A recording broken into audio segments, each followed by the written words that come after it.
and girls. Today is going to be sort of a follow-up video to my Monoprice Select Mini V2 video. I'm going to be going over a couple of the PLA filaments that I've chosen, mostly bought off Amazon, and going to be showing you a few of the things I printed, my opinions on them, and yeah, I guess I'll just let it get started now. Okay, so to start out, here we have what I like to call our control. This is basically the filament, the plasticky white clear filament that came with the Monoprice that I bought. Basic print should pretty much work. They kind of make it so it works really well, so you have like a good, experience your first time around printing. The only thing I really printed on this was the little cat. It's kind of hard to see the face of it, but the cat, personally, I think did pretty well as far as the, let's see if I can zoom on this a bit. I feel like the printing went really well as far as the face and the body and everything. Obviously, the first time you print, it's going to be a little more accurate than if you've had a printer for a long time. I was able to level the bed perfectly. Now I kind of level the bed every few prints, but not every single time. But really smooth, hollow, very light. I'm using this as kind of like my, other than calling it control, I'm using it as my control basis of how these print in comparison. The first one I used after the basic plain one that came with the Monoprice was this rainbow. Obviously it's pretty much used, but the rainbow spool on 1.75 millimeter PLA. It's like a non-shiny rainbow type. 2.2 pounds, got it on Amazon. The color that you're seeing right now is kind of like the goldish going into rose goldish type of color. I do have a few things that I printed on this spool that I can show you. One of the very first things that I printed was actually this little, it's called a save grabber from Thingiverse. Kind of like a goldish color. That's how most of my first prints started out as. Simple, kind of push down like a latch door, press buttons in elevators, little grip for your finger, kind of pull and push things with it. That was the first set of color I had with it. Other colors similar to that were this Mandalorian knife. I was not very good at 3D printing or cutting things off, so this is a very, very rough version of it. It's in two pieces. A lot of filament still on the insides. I really didn't know what I was doing, so I just kind of wanted to get a look at a bigger piece. This is pretty much 100% infill, or at least 80-90% infill. Printed well as far as the body, but the actual parts, the small parts, didn't print perfectly. Here we have a cactar from Final Fantasy. The back's a little rough because I laid it down flat, so it wouldn't need a million supports, but the rest of it seems pretty okay.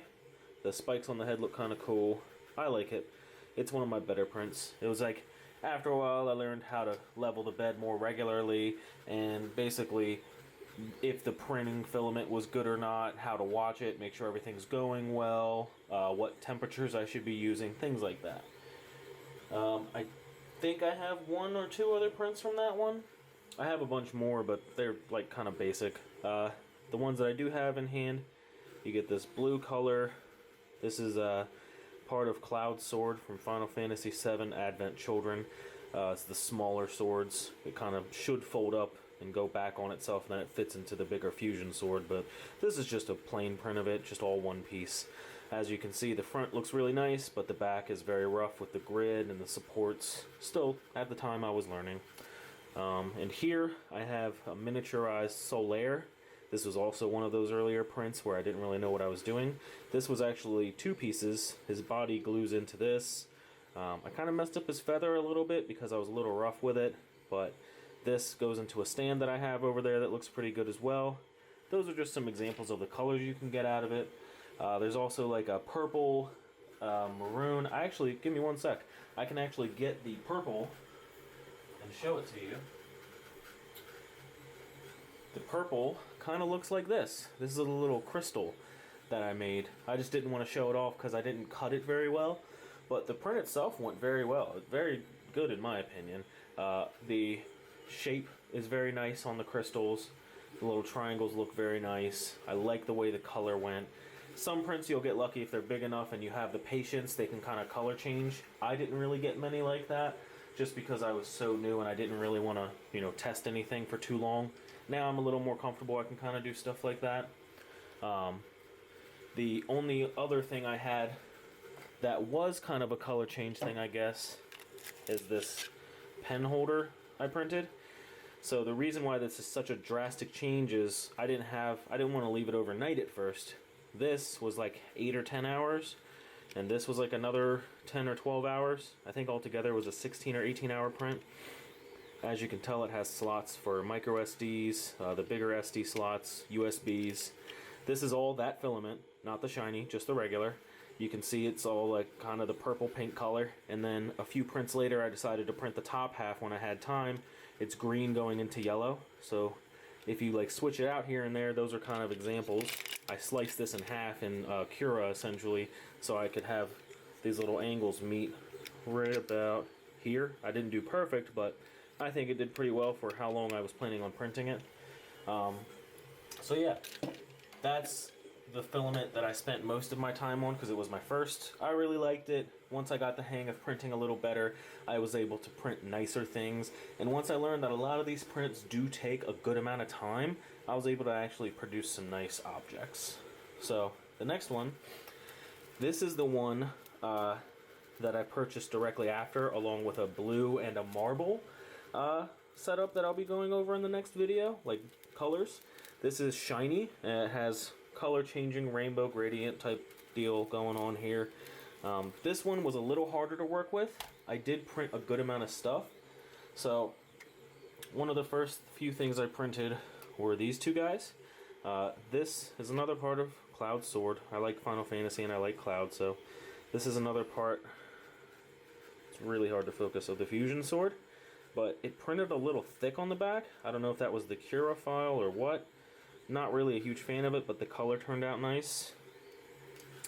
This is like a little spiral box, which looks very nice, and it's like unique because of the way it closes, but I don't know where it's at. Right here, I tried to pull the print up, and I actually ended up tearing, like messing up the bottom half a little bit, so it's hard to keep it all together. You'll find the shinier PLAs like this are actually quite brittle. That one isn't shiny, and it's had a lot more solid prints, other than the ones that I messed up from being a newbie. This is Cloud's Buster Sword. This is a two-piece file, the little place where the materia goes, and then the actual blade itself. Good on the front, very good, shiny, nice, but then the back, very rough, not as much detail. Could just be me still not being like perfect at it, or maybe just, you know, didn't print well. So another thing I've been trying to print, this is actually a combination of the two filaments. This is this little piece. This is for a slim wallet. This piece is actually on the regular rainbow print, the non-shiny. Then this body is the shiny. There's also a third piece that holds credit cards in place, but that's so brittle and thin that it broke, and I have to use the regular filament versus the shiny for it. And I will say, this actually had a few issues, because I don't know if you can see it, but on the inside, you can kind of see like a gap, like where the gap is, you can see like a little rounded hill type area. The print actually went decently well until it got to about here, like it started going off into where the gap would be for the actual cards. You can't support something that's like laying like this and then it's going to print this way. Like I laid it. It should have printed like this, like standing up, but I laid it thinking it would have less errors that way. I didn't know that the height would be good, but the width was bad. Because I printed it, supports printed, but the inside wasn't supported. So there's a lot of loose filament that printed. It eventually did it right. It kind of gridded off and made its own, you know, body. It looks fine on this side, but it's actually quite thin, and it's not really supported very well. The bottom half went well, like this part went well, but the top half is very, just not as good quality. There's a lot of loose strands in there, and overall the PLA I think is decent quality, but with other prints it's just very brittle. I will say though, there were some successes. Like for example, I found this little Japanese style vending machine. I've printed 2 of these now on that shiny PLA, and both of them have gone very well.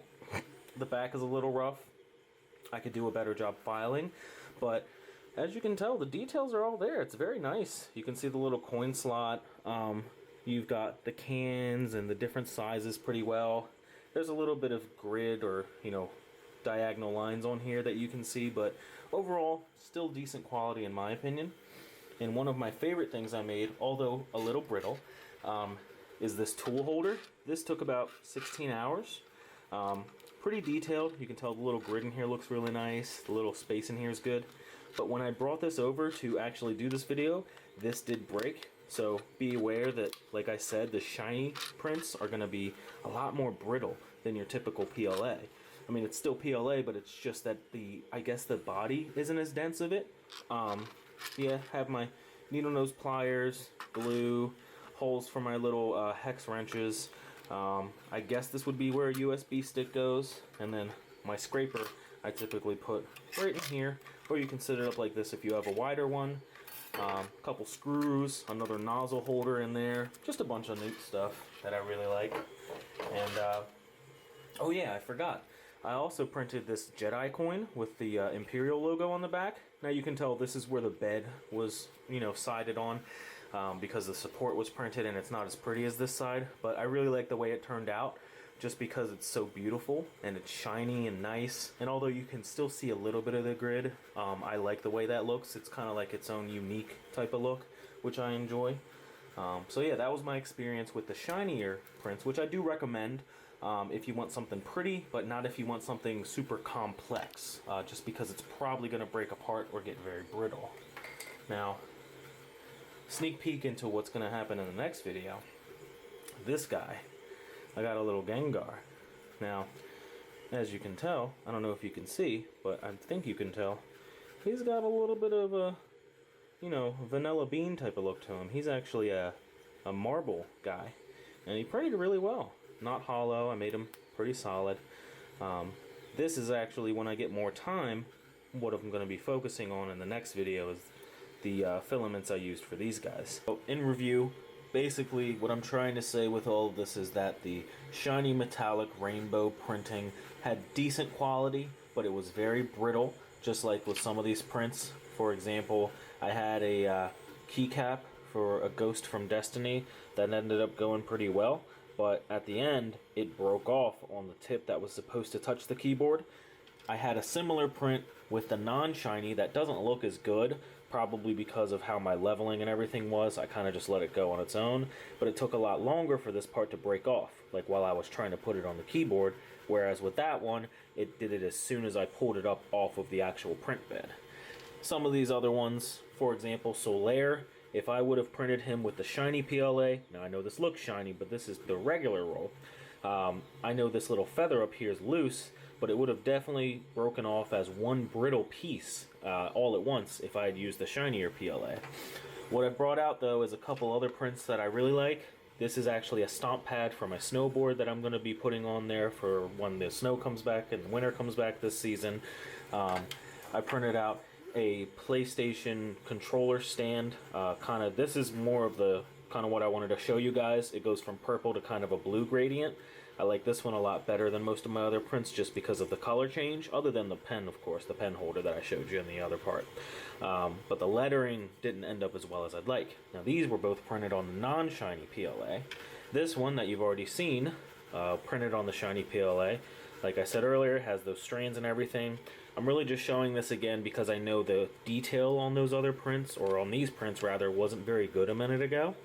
For example, I changed the settings on the camera so you should be able to see this Lucky Cat a lot better, or at least a decent amount better. I don't know if you can tell, but his face is very good on here as far as the print quality goes. It's very detailed. Like I was saying, that's why I made that sampler my control model, so I can kind of show off the differences between that, the shiny, the non-shiny rainbows, just because I know that's probably what most people are going to order the first time around when they get PLA. Something that has multicolor so they don't have to worry about switching colors out here and there. This again is the vending machine with all that nice detail, Japanese style. The canister that I was holding stuff in ended up looking good but not actually functioning well. For the regular rainbow PLA, most of the stuff I printed on that, I might be biased because it was the first material that I used other than the white sampler, but the quality seems very good. I will say it took a while for me to get consistent and to get consistent print quality out of these, but that might be due to inexperience, bad temperature, bad bed leveling, etc. But, or even like a bad part of the roll. But overall, these are some of my favorite prints, and I think both of them are of decent quality. They're definitely for what you're looking for. If you already are experienced, the shiny roll is definitely worth looking for and buying. But for general prints, I think the non-shiny rainbow roll works a lot better in comparison. And I want to show again that little Gengar I was trying to show you guys earlier. This is him in more detail, and you can probably see the little marble speckles in him a lot better now. I'm going to be doing more reviews on this print along with a blue color that I got in my next video. Alright, so that was all of the things I've printed so far. Some good, some bad, the ugly, the beautiful. Still learning how to kind of know how all this stuff works. I've actually gotten pretty interested in a couple other 3D printers and other aspects of printing. Like I said before, I will be working on trying to get better at like drawing and then creating things in the 3D space and like Blender, maybe making my own prints, trying to find something that people would like that maybe they'll buy, or turning it into kind of just like more than a hobby, you know what I mean? But yeah, those are all the things I printed. If I had to think about it now, my favorite of those things would probably be the pen holder, just because it's the most convenient thing I have.